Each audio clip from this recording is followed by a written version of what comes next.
It's time for another Dice Tower review with Zee Garcia.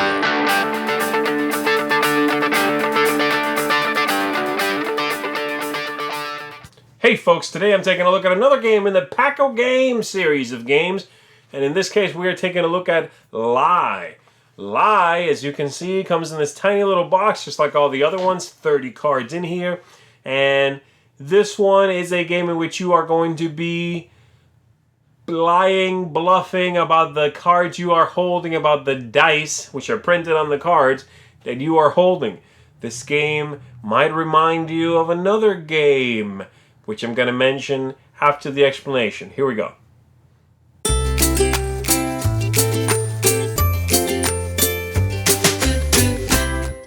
At the beginning of the game, you're going to shuffle up these cards and you're going to give each player 5 of them.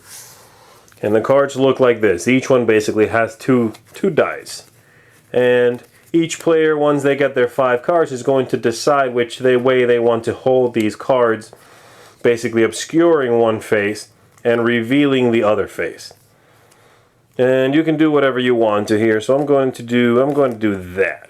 And everybody would do the same thing. And then on your turn, whoever's starting, you are going to make a declaration. I can say there are at least, among all of our choices, 3 threes. Now, I know this to be true, of course. I'm not really, pushing my luck here. So I'm going to say there's at least 3 threes. The next player has 2 options. They can say lie, no, reveal the cards, and let's find out if I was wrong or right. And the other option is they can make a bigger declaration. And the way you make a bigger declaration is if I said 3 threes, they can say 3 of something higher, 3 fours, 3 fives, 3 sixes, or they can say a higher amount of anything. Instead of 3 threes, they can say 4 ones, 4 whatever, or 5 or 6 whatever. And so you continue doing this until someone says lie. I'm going to just do it randomly. This player has too many cards, cheater. So let's say that's what they had, and this player had this.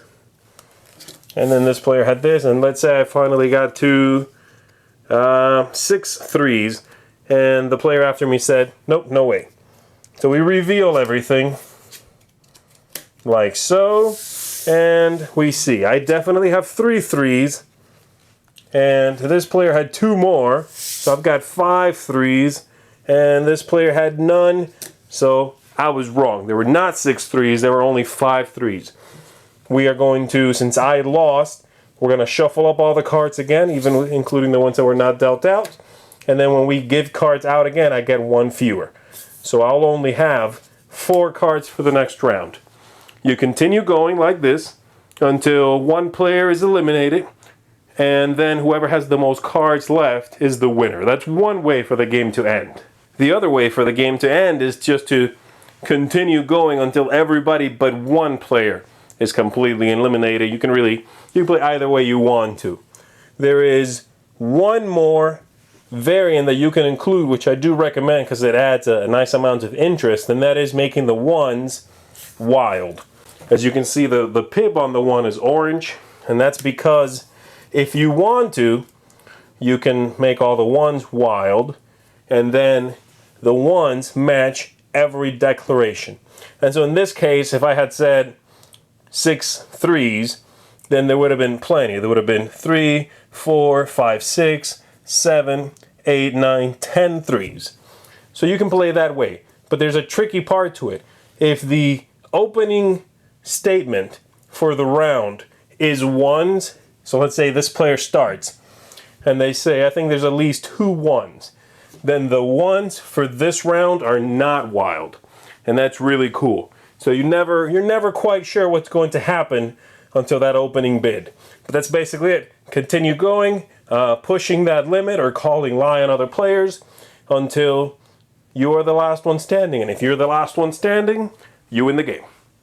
What's that other game I was talking about? Liar's Dice, of course. This is very simply and very obviously, really, Liar's Dice, the card game.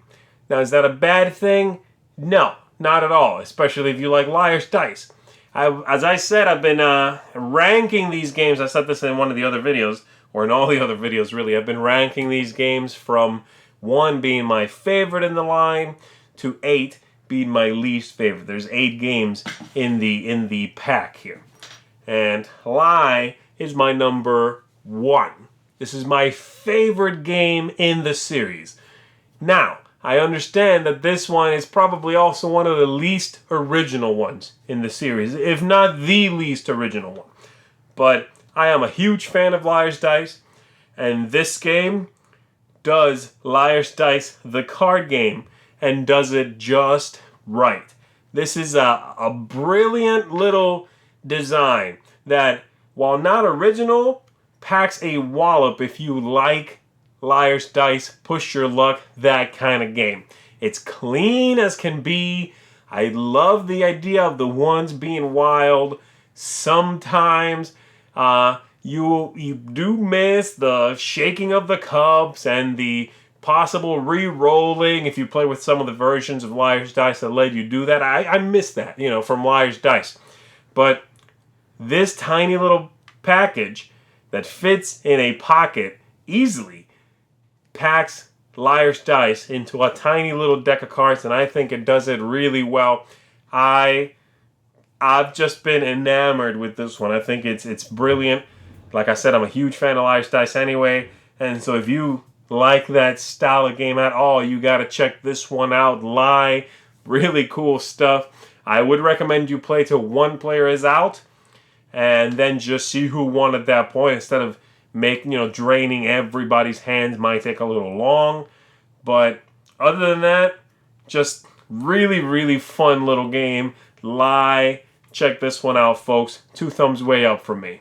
Thanks so much for watching the Dice Tower videos. Find more great videos and reviews, as well as our top-rated audio podcast at Dicetower.com. You can also find other great shows at DicetowerNetwork.com. I'm Eric Summerer, and you've been watching The Dice Tower. The Dice Tower is sponsored by Cool Stuff Inc., where you can find great games for great prices. Cool stuff in stock. Check them out at CoolStuffInc.com.